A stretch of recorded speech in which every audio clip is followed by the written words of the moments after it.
मातोश्री आणि तिचे खास छंद. आपल्या घरात एक व्यक्ती आहे जी सकाळी उठल्या उठल्या जगातील सर्व कामे थांबवून चहा पिते. चहा मिळाला नाही तर आमचा मूडपूर्ण दिवस बिघडलेला असतो. मग सुरू होतं काय? पेपर वाचण्याचं सेशन.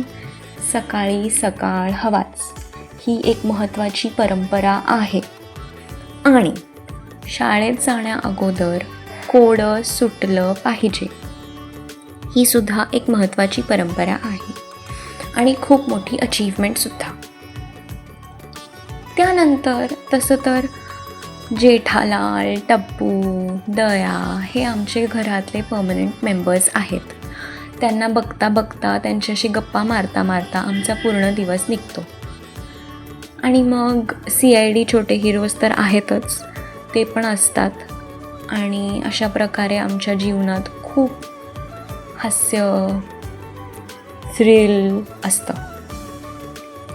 इतकं असूनही ती माझ्याकडे रोज प्रेमाने बघते आणि मला म्हणते की तुझ्याकडे बघितलं की माझी सर्व दुःख जातात. आणि मी असा विचार करते, असं कसं होतं? इतकं कोणी कसं प्रेम करू शकतं? फक्त आईच करू शकते. थँक्यू आई.